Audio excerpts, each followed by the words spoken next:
Everyone, welcome to another Music Talk Tuesday, and today I thought it would be interesting to address some songs that were made popular slash famous through the internet and have become a huge part of internet culture. And I think it's very fascinating that the internet has brought out this kind of weird and interesting take as far as understanding how we sort of, I guess, interact with one another and how we sort of spread information and how we create this popularity surrounding things. And a large part of it is through this idea of putting out songs and making them viral, or using a song in order to enhance maybe a certain point and at the same time increase its significance and popularity. So without further ado, let me address the ones that really have stood out to me and the ones that I seem to gravitate towards the most. Starting out right out of the gate, I thought it would be interesting and awesome to include the Bed Intruder Song by Antony, I think that's how you pronounce his name, Dodson, and Auto-Tune the News. So, in case there's nobody on the internet who is familiar with this song, basically what made this song really interesting is it took these actual news clips that were broadcasted and creates some instrumentals, and at the same process and at the same time uses the news clips to ultimately produce the song. And large part is of using the portions of the news clips and using them largely as the lyrics to the song. So that is something that I think was really unique and actually creative, and I think was really what made the song rather popular, and a lot of people sort of gravitated toward this song, I think, largely because it was this sort of unique combination of creating a song by inserting something that's actually part of real life and at the same time kind of by making a song out of it.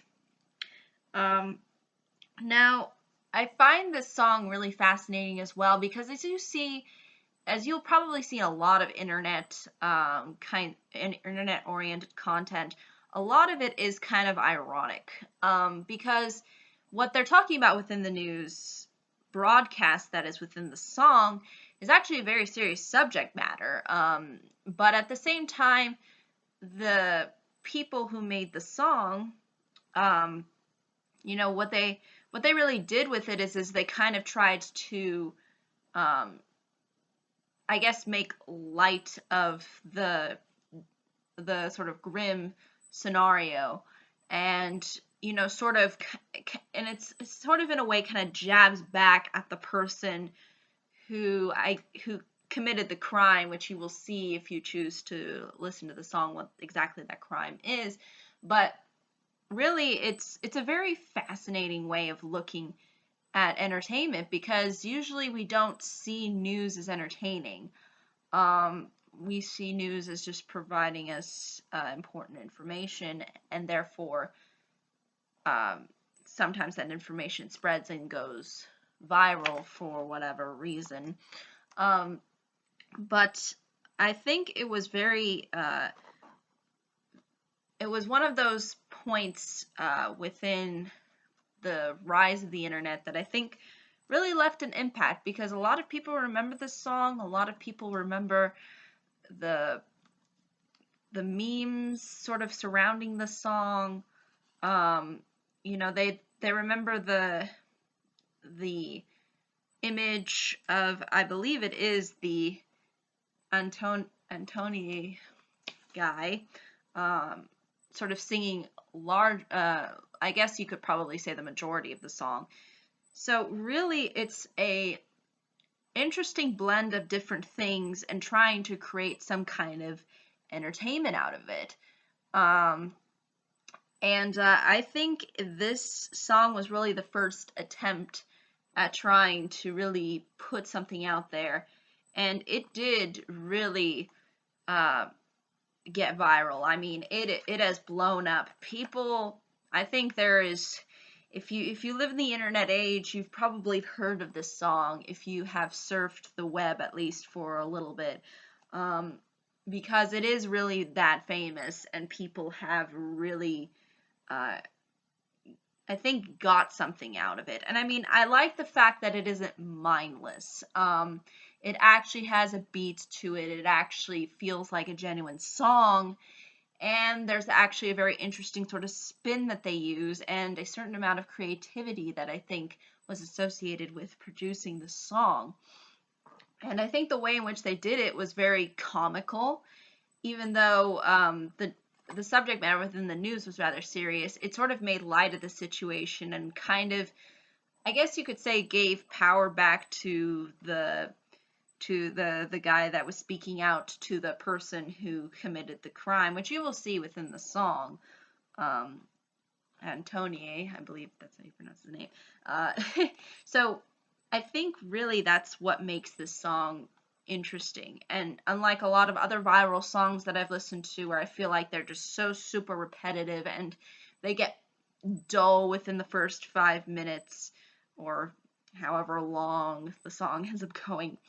But here it's quick, catchy, and entertaining, and I think it's a song that I would definitely find myself kind of going back to, or at least remembering more, I think, out of all of like the really viral songs that have existed on the internet. So Bed Intruder Song, I think, is really the one that put this kind of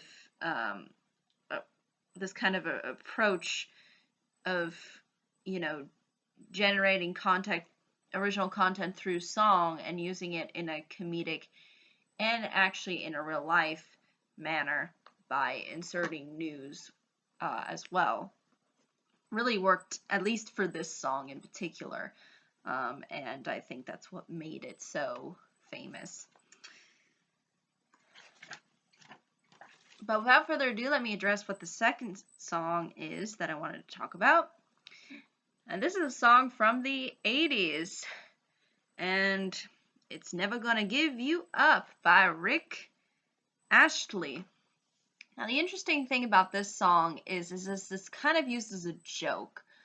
If you're unfamiliar with the whole joke surrounding this song, it's basically like trolling somebody. You know, you trick them. You say, oh, check out this video, or check out this link that I sent you, and then you open it up as a link and it's this song. And that's the joke, the whole idea of you're expecting something else, but you really get this song. And it's kind of, I think, fun actually to be rickrolled. I mean, it can be, I think, extensively overused. I think this can be a song that people really try to force down people's throats a little too much. But for me personally, I've never had that experience. I've just had it happen on occasion. So when it just happens on occasion, it really doesn't bother me too much, and I can sort of laugh at it.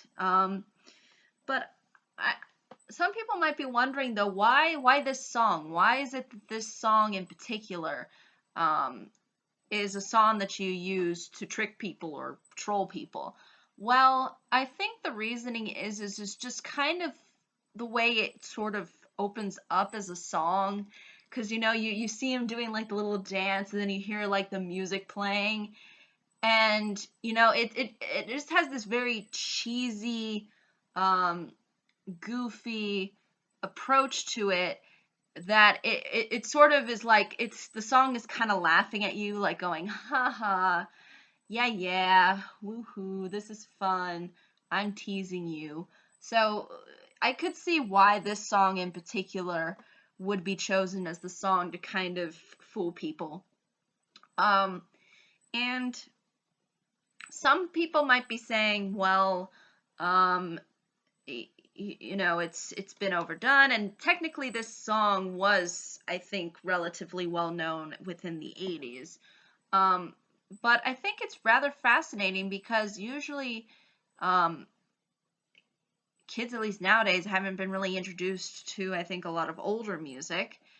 So I think when an older song is sort of brought sort of out of the dead, so to speak, by the internet, I think that's actually something that's rather fascinating and interesting to, I guess you could say, contemplate because it's a fun song. It's a catchy song. It makes you feel good in a way. And I think this is why the joke, at least for me, doesn't, I guess, bother me as much because I think overall the song tries to make you feel good about it. Like, yeah, you got tricked, but it's okay. Just I'm never gonna give you up. It just kind of it's just a song that kind of just plays around with you. And it's not designed to be annoying, but I can understand if it's done for a significant amount of time to one particular person, I can see why they would go in a fits of rage over this song. But I think overall it was a fun joke. It was a fun joke, and I think it'll continue to be one of those internet things that continues on because it's such a interesting approach um, to kind of presenting a song to people, through the means of the internet instead of just introducing a song in its original context. You use it as a means to joke, or you use it in a different way than what you would traditionally use a song for. So I think that only makes sense that that this would be one of those songs to really grasp, I think, people's attention, and I think continue to grasp people's attention. And I think there's generally a lot of people that really do like this song, and I to be honest, I really enjoy this song too. And I actually didn't hear about this song until Family Guy. Like, I wasn't really introduced to this song by the whole concept of Rickrolling, but eventually, after much exploration, I've realized, oh, this is intended to be a joke. Oh, okay.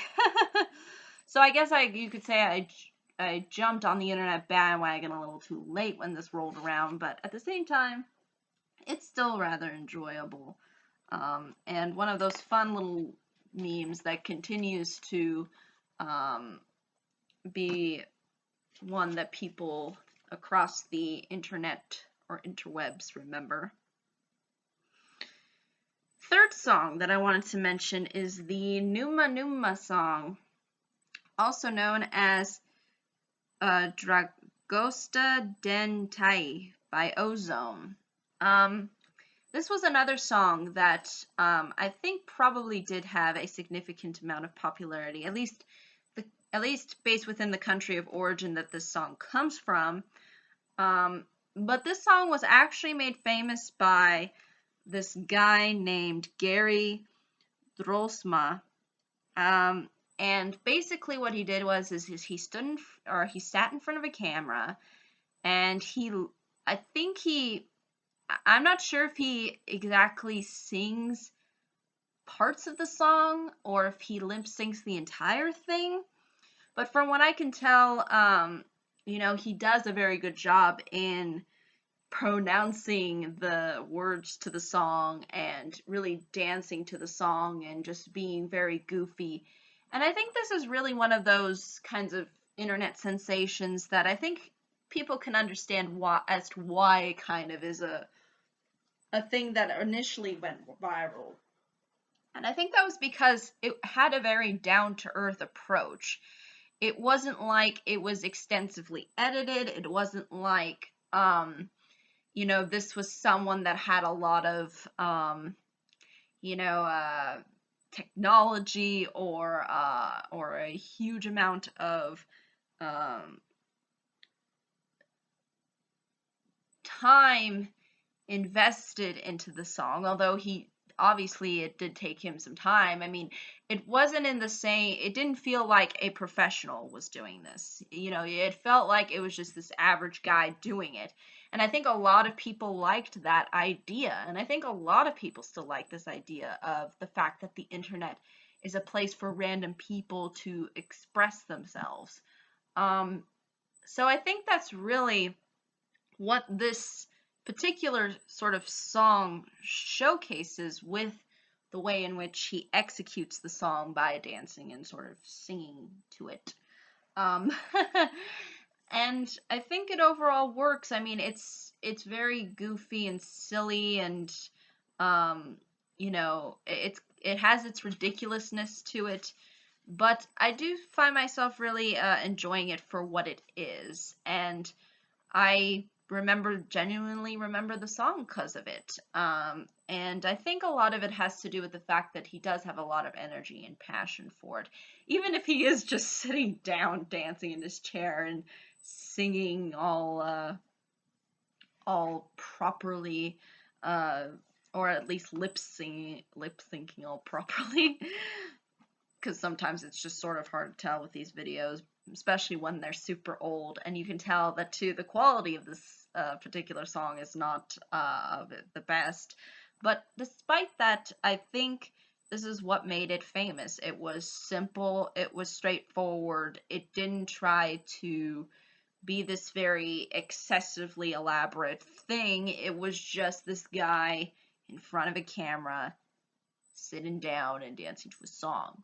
You know, it had the bare minimum, but that bare minimum was enough for it to be very successful. And I think a lot of it had to do with the fact that even though it was the bare minimum, there was still a lot of, I think, passion behind his sort of performance that he made out of it. Even though at times it is very goofy and just, you know, kind of just out there.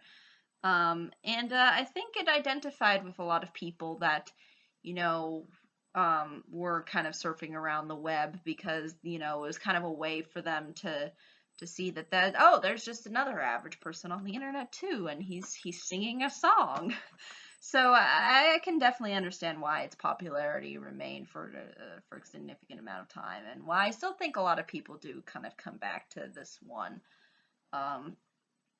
So yeah, I think that's really ultimately all I can say about that one. Number 4 that I wanted to mention as part of this list is Chocolate Rain by Zonday. Now, I personally find the way he executes this song to be kind of, you know, again, it's goofy. It's similar to Numa Numa, except clearly you can tell he's actually singing within this song. And also, although he's talking about something rather serious within the song, the subject matter of race, he does it in this very kind of, you know, just very almost, it just doesn't sound so serious, at least from what I can tell. I mean, it sounds very not only goofy, but just kind of just bizarre and out there. Especially when he pronounces the chocolate rain. He's like, chocolate rain, and he's almost like talking on the side. Like when he's singing, it's like, chocolate rain, and then the hell, chocolate rain, you know, and it's kind of just, it's just funny to listen to, I think, in a way, because it's just so, do do do. And I think too, a lot of people don't really understand what this song is about. Even though I think from my research, I could tell that it was sort of addressing the problems of racism and such.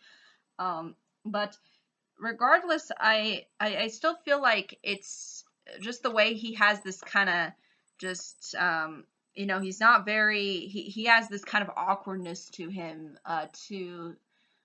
sort of similar to the guy in the Numa Numa video, where you can just kind of tell he is more of the average Joe. He's not a professional performer. So, that's what I think also is a large reason too why this song went viral as well, because it was very, it didn't, it takes away the whole Hollywood-esque glamour and just strips it down to just this one guy singing in a studio with a song titled Chocolate Rain. And singing like this, ha chocolate. It sounds funny. Like, just every time he says it, it's goofy. And it's it has this nonsensicalness to it, even though he is sort of addressing a serious subject matter.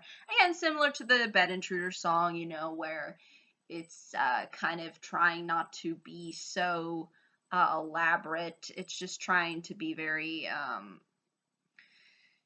it's trying to make light by having this irony to it. And I think this song, Chocolate Rain, at least from what I could tell, was kind of going for that similar sort of irony.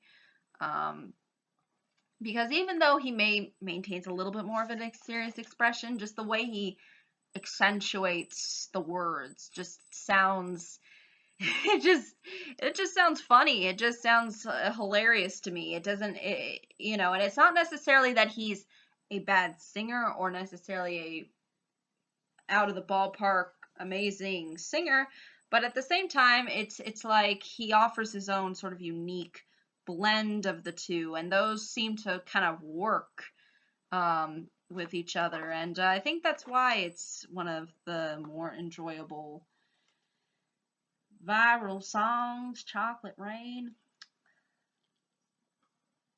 Moving on to the last one. And this one is just, it's just fun. This song is just, it's just so unbelievably just, it just has this ridiculousness. It has this ridiculousness to it that is just fun to watch, and at the same time just ultra goofy. Again, it's really, if you were to describe a lot of these songs that were made popular by the internet, it's just goofy, just nonsensical. And that is Trololololo by Edward Anatolevich Hill.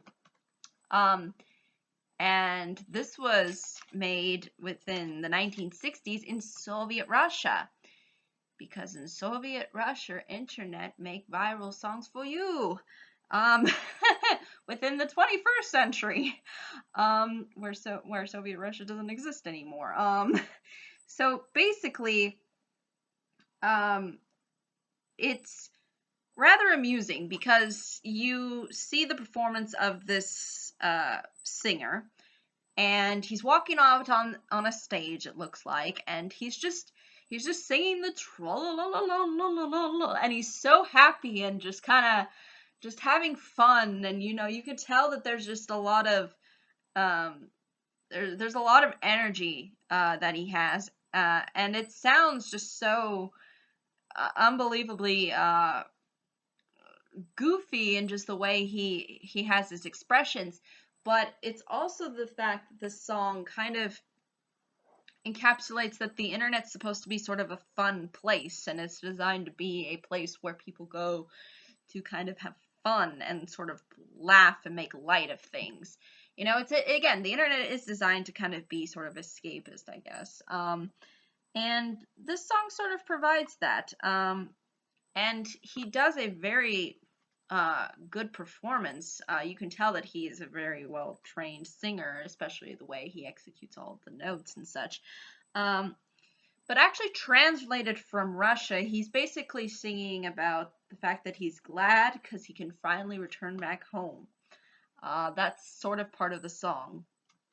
And the interesting thing also about this song is similar to the Never Gonna Give You Up song that's basically being called Rickrolled. This is sort of the other song that people use to sort of mess with people or trick people.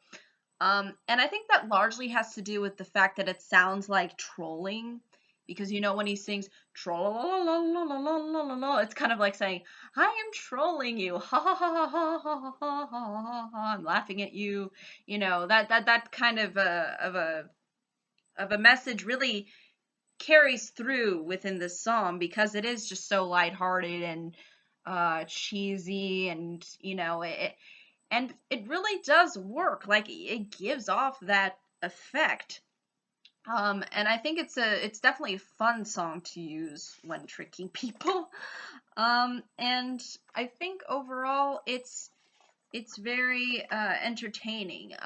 You know, it actually feels like a song. It's not like some of these other, you know, viral songs where, you know, it's just so unbelievably repetitive in how it sounds that it doesn't have any interesting qualities to it. Whereas I feel like a lot of the songs that I chose at least feel like genuine songs, like there was some real effort behind to crafting the songs, and due to other people's talents and abilities, they were able to make these songs viral on the internet and popular through the internet. So yeah, those are really all of my songs, or at least the songs that I seem to enjoy the most, that are oriented around being sort of or I guess you could consider being a part of the culture of the internet. But yeah, I think that's really ultimately all I can say though for this video. If there are any questions, comments, concerns, I'd be more than happy to answer them. Thank you so much for watching. I hope you all have a pleasant day, week, month, and year, and I hope to see you all in the next video. Bye-bye.